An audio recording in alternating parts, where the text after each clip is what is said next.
What's going on, y'all? It's your girl, Jane Natisse, and I am back with a recap of Life After Lockup. This is season 5, episode, I don't know, I think 47. This episode is called The Sex Whisperer. Woo! So, if you are new here, which I know you are because I'm new here, make sure you are liking the page, commenting, and subscribing to my channel. We hit 60 subscribers, y'all. Yeah, so let's keep that momentum going, and thank you for tuning in. Let's get into it. Justine and Michael wasn't too much. They revealed to Mike's mom, Maria, that Justine is pregnant and she is doing 10 weeks, actually on baby Manhattan's first birthday. So these kids are about to be like literally a year apart. So Mike's mom is just like, why didn't you tell me and all that stuff? But she's like, of course, I'm here to help. Justine and his mom have a conversation later in the episode where she apologizes for bringing out the paternity test for baby Manhattan and all that stuff. And they pretty much squash it up and they're cool. Justine still hasn't told her mama that she's about to have another child. So that's pretty much their segment. We're going to move on. My Jersey peeps, Louie and Melissa. Louie and Melissa, they're on their way to dinner. Louie's mom, Donna's in town. She's there with Melissa's dad. I forgot his name. But she's like, asking how he's doing. And he's like, I'm not doing well. And she's like, yeah, I can see you're all skin and bones. But we do hope that Melissa's dad gets well and, all that stuff. Prayers up to him, definitely. So Melissa and Louie arrive. They, do their exchanges and all that stuff. They sit down and Louie's mom instantly notices the ring. And she's like, what's that? And Melissa's like, oh, it's my ring. Do you like it? I ain't got a ring, dude. She's like, oh, it's my ring. Do you like it? It's her little ring, blah, blah, blah.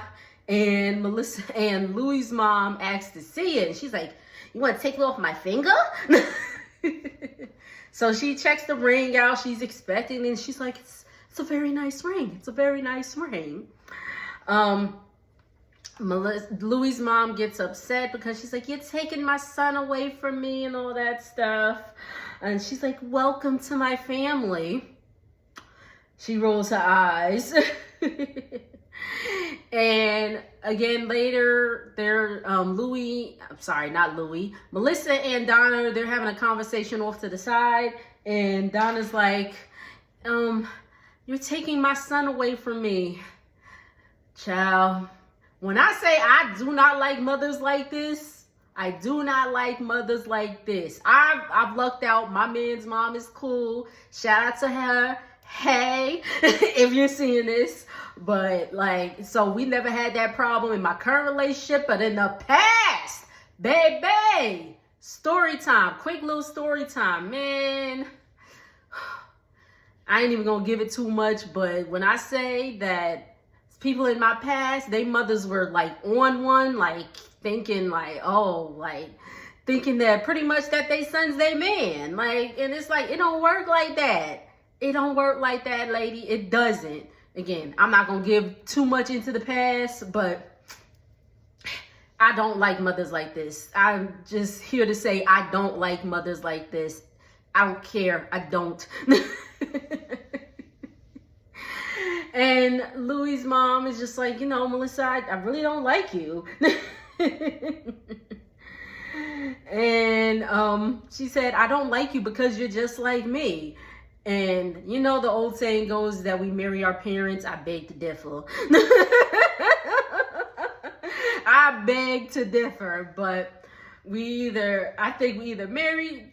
I think that they say you either marry our parents or you try to avoid marrying your parents. Let me stop. But anyway,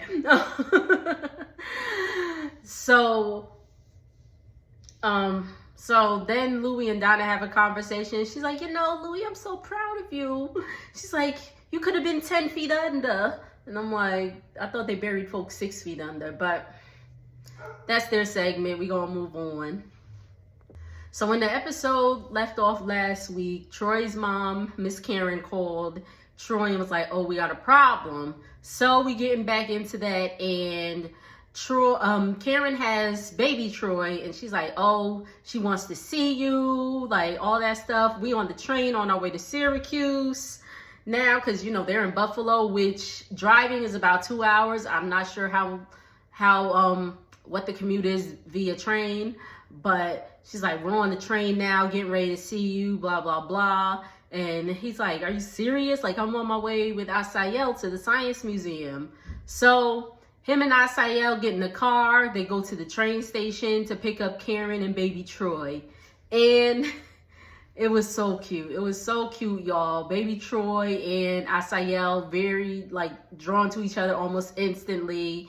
Asael was like, I always wanted to have a sibling. Baby Troy's like, I always wanted a big brother. So it's cute. Their interaction is cute. And technically they are siblings, because remember, Troy has adopted Asael. So they are siblings, whether y'all like it or not. Baby mama.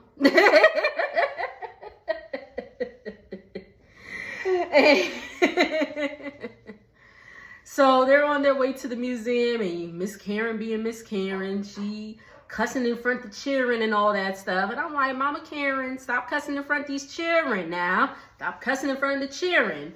And she getting the museum. She's just so, but I love her though, because she's just real with it. She walking around the museum. She's like, what got gas? Like, girl. So at the museum, the kids are off playing, and Troy and his mom are talking about, you know, the arrangements for baby Troy, because, you know, she wants to see her dad, and of course Troy wants to see baby Troy. So I believe, you know, when they're filming, it's summertime, so great, ample opportunity for them to see each other for days, weeks, even, you know, even the whole summer if baby mama Yana allows.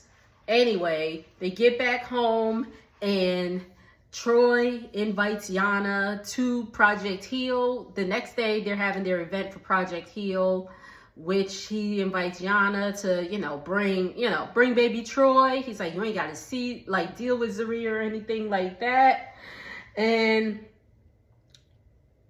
Yana agrees. Yana definitely agrees. And Z is just like, why, Z's giving insecure. She's giving insecure, and she's just like, it's our anniversary. The next day's their anniversary, and it's their first anniversary since Troy's been out of jail.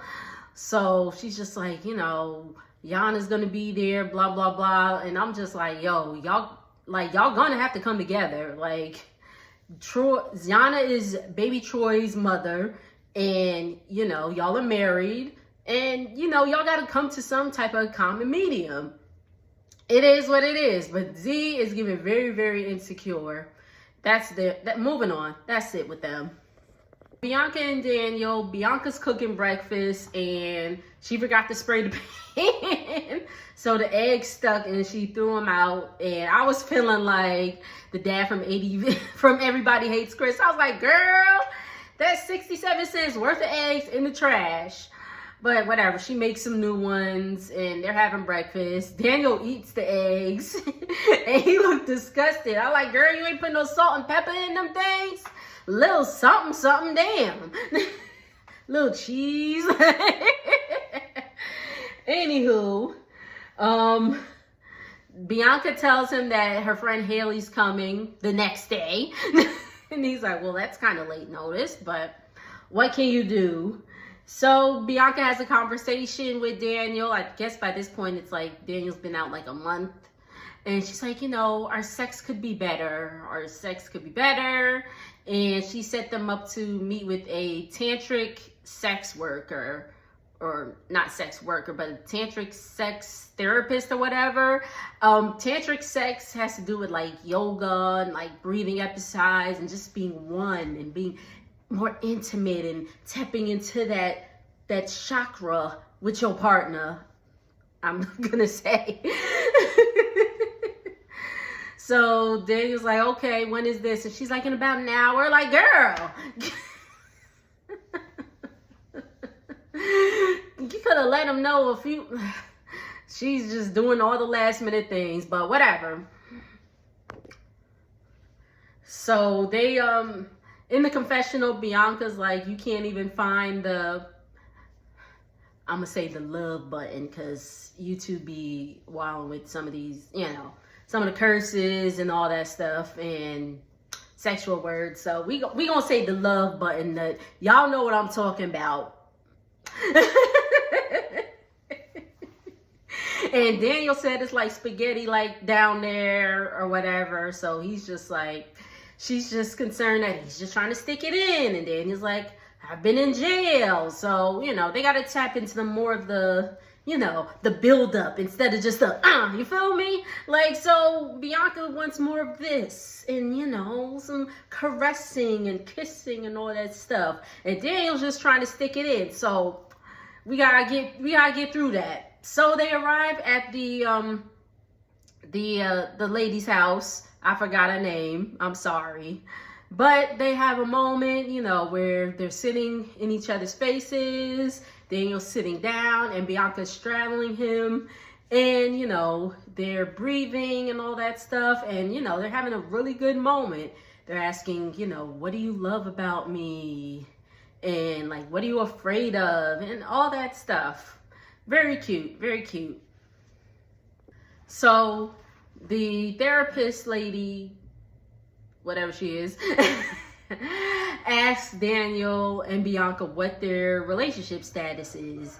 Daniel says that they're boyfriend and girlfriend. And, sorry, my dog is whining. Are you done? Anyway. Daniel says they're boyfriend and girlfriend, and Bianca, sorry, I had to let him in the backyard. Anyway, Bianca says that they're engaged, and Daniel's like, we're not engaged because there's no ring. But Daniel did ask her to marry him in prison, so Bianca's assuming they're engaged. Daniel's like, whoa, whoa, whoa, whoa, whoa. Let's take a step back there. Anywho, pardon me. So they go out on a double date with Daniel's friend Gator that he knew from jail, and his fiance Celeste. So already fiance. So Bianca's ears done perked up, and she's like, fiance.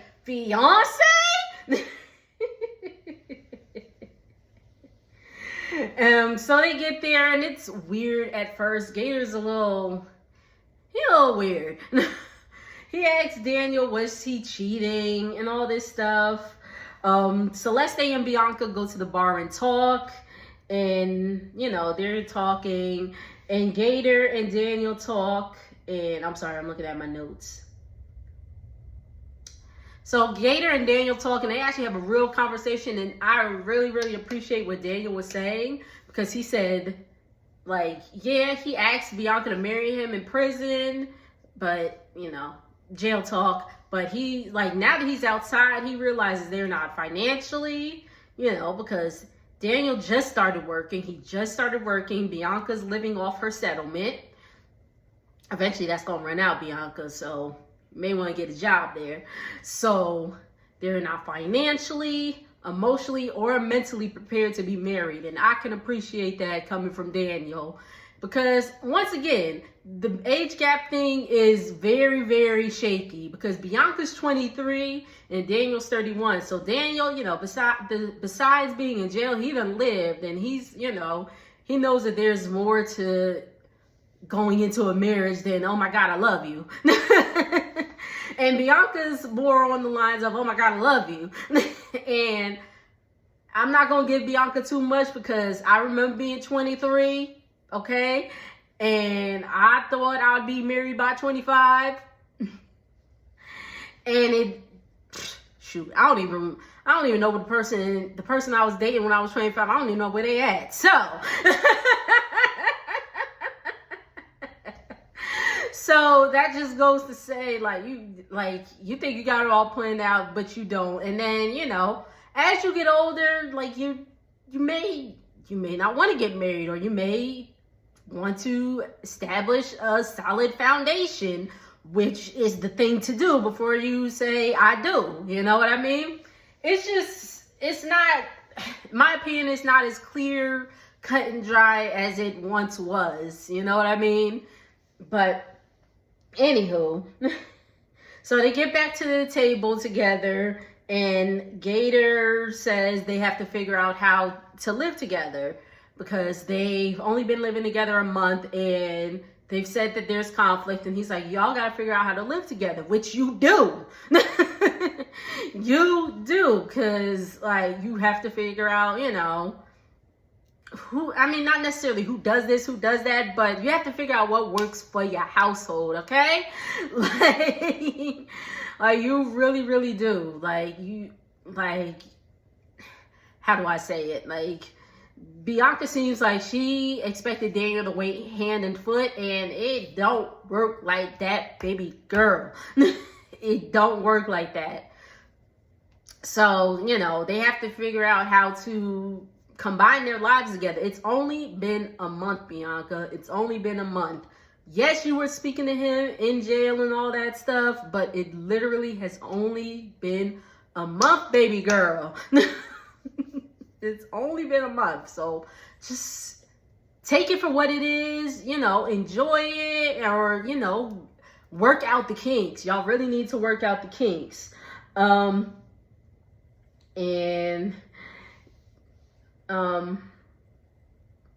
So Bianca's like, I kind of disagree with that, but Daniel agrees. So she already is like annoyed, and she's like, you didn't defend me. And I was like, defend him for what? like, what are we defending you for, Bianca? Like, I don't understand. And Gator asked Daniel if he could be in his wedding, which of course Daniel agrees. And Gator kind of said a little something slick, and he's like, we're committed. And, you know, that did set Bianca off. She walks off. She's pissed. She don't want to film no more for the day. She's done. Moving on. Kim and Joey. So Kim and Joey look at a house. It's 4 bedrooms, 2 baths. I believe they said it was $214,000, and I was like, wait a minute. Where do y'all live again? Eden, North Carolina? How close is that to the nearest major city? Because if I could live there and work in the nearest major city, which I think is like Greensboro, baby, hold up. So with that being said, the mortgage would be about $1,600 a month, which again, baby, anywho, the mortgage would be about $1,600 a month, and Kim only brings home $1,500 a month. Joey, get a job, my friend. Get a job. So Kim really does like the house, though. She wants to put an offer down. She's got to put down 3%. New home buyers know that no. But that's about $7,000. So it's about $7,000, and Kim's like, I think we should ask my dad. Which, okay. Which is cool, but yes, you got $7,000 for the down payment, but what about the closing costs, Kim? What about the closing costs? Like, when I tell y'all, and I got something coming for y'all about the home buying experience, when I tell y'all, like, expect the unexpected, because, yeah, you may have the money for the down payment, but do you have the money for the closing cost? Do you have the money for the inspection? Like, shit. I'm just saying. Anywho, Kim's dad comes over their house. They're having a yard sale, trying to get rid of some stuff and make some more money. And Joey asks the dad, you know, we like this house, and would you give us $7,000 for the down payment? Kim's dad agrees, only for Kim and her boys, not so much for Joey. He was like, $7,000 is a lot to ask of people who don't have no job. Well, of Joey who don't got no job. Man, Kim's dad do not like Joey at all, man. They head to the bank. They're heading to the bank to get a bank account in both of their names. What do y'all think? Hold on, before I ask that. So they're going to get a bank account in both their names. I say don't do it because Joey ain't got no job. So it's literally all of Kim's money. Joey needs to get his ID or something out the car. So he goes in the car. She's asking the banker, like, is there like a way I could put like a limit to like his spending or any alert? Like, you know, if you send, you know, if he spends it somewhere, you get an alert and all that stuff. And banker's like, yeah, we can get that set up for you. My question to y'all is, would y'all get joint bank accounts? I say for bills, if you are living together, married, whatever your situation is, for bills, yes. For bills, definitely get a joint bank account to, you know, make sure y'all got the money for the bills. But you should definitely have your own. And Joey ain't got his own yet. So right now it's all Kim, but she like it, I love it. After they leave the bank, Joey drives over to the amp store to look at some amps with Kim's money. So you try to get some amps put in your car with Kim's money, and y'all trying to buy a house. Get out my damn face, Joey. Damn. So they get to arguing. She's like, we just left the bank. We're trying to get a house. Like, what are you doing? And he's like,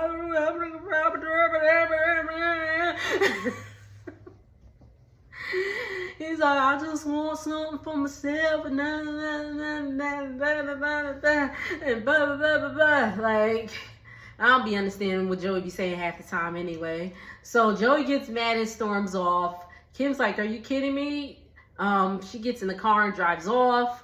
And he was calling somebody to get them to pick him up. And Kim drives by at first and he wouldn't get in the car. She drives by again. He eventually gets in the car. And Joey, mind you, keep in mind, Joey's been kind of acting off all day. Like he's been, you know, sleepy and just not here. Joey hasn't been here. So they get back to the house. Joey's mom, Tammy's watching the boys. And Joey goes in to take a nap. And Tammy and Kim go outside. And she's talking to Tammy, and she's like, do you think he's doing drugs? And Miss Tammy's like, I don't know. Kim's very concerned with his behavior. I kind of think he done relapsed, unfortunately.